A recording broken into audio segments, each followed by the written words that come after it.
Hello student, हम पढ़ रहे थे चैप्टर मांग की अवधारणा। उसमें एक टॉपिक है मांग के नियम के लागू होने के कारण, जिसमें पहला पॉइंट है ह्रासमान सीमांत उपयोगिता का मान। ह्रासमान माने घटना, सीमांत उपयोगिता का नियम। सीमांत का मतलब अतिरिक्त, उपयोगिता का मतलब संतुष्टि का नियम। इस नियम के अनुसार जैसे जैसे उपभोक्ता एक वस्तु की अधिक से अधिक इकाइयाँ खरीदता है तो उत्तरोत्तर खरीद की मात्रा से सीमांत उपयोगिता उत्तरोत्तर घटती जाती। यानी कि जब उसको कोई भी वस्तु प्राप्त करता है, उसे प्राप्त करने की धीरे धीरे इच्छा समाप्त हो जाती है। अगर उपभोक्ता को अधिक संतोष प्राप्त होता है तो वह इसकी कीमत भी अदा करेगा। उस वस्तु की उत्तरोत्तर खरीद के लिए वह समान कीमत अदा नहीं करेगा, बल्कि कम कीमत अदा करेगा। जैसे प्रत्येक वस्तु की मात्रा अधिक करने से उसकी सीमांत उपयोगिता कम हो जाती है, यानी कि संतुष्टि कम होती चली जाती है।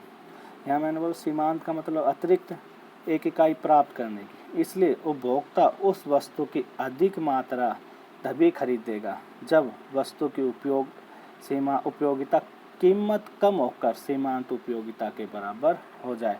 यानी कि क्योंकि हम मान के चलते कि उपभोक्ता विवेकशील है, उसे ये पता है कि भाई ये आम है, आम 10 रुपये किलो होने चाहिए नहीं। अगर उसे लगता है कि उसे 10 रुपये किलो के हिसाब से संतुष्टि प्राप्त नहीं होगी तो नहीं खरीदेगा।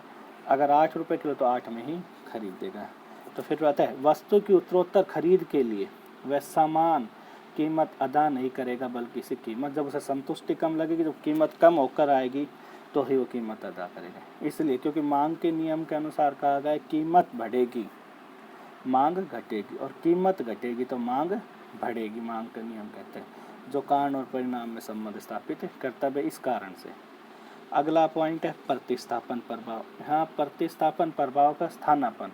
प्रतिस्थापन वे वस्तु होती जो कि जब एक वस्तु अपनी स्थान वस्तु की तुलना में सस्ती हो जाती है तो उसकी दूसरी वस्तु के लिए प्रतिस्थापन किया जा सकता है। यानी कि प्रतिस्थापन प्रभाव से तात्पर्य है कि जब एक वस्तु की अपनी स्थानापन्न वस्तु की तुलना में सस्ती हो जाती है तो उस दूसरी वस्तु के लिए प्रतिस्थापन किया जाता है। उदाहरण के लिए जब वस्तु X की कीमत कम होकर तो वह वस्तु Y की तुलना में सस्ती हो जाती है, इसलिए X वस्तु को Y वस्तु के स्थान पर प्रतिस्थापन किया जा सकता है। जैसे चाय तथा कॉफ़ी, यदि चाय की कीमत कम होने पर उसका कॉफ़ी के स्थान पर प्रतिस्थापन किया जाता है तो इसे प्रतिस्थापन प्रभाव कहा जाता है।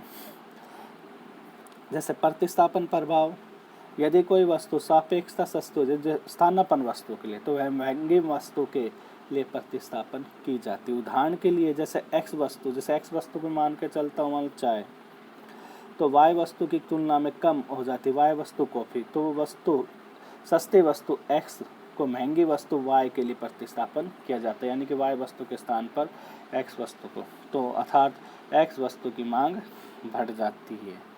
ठीक है जी।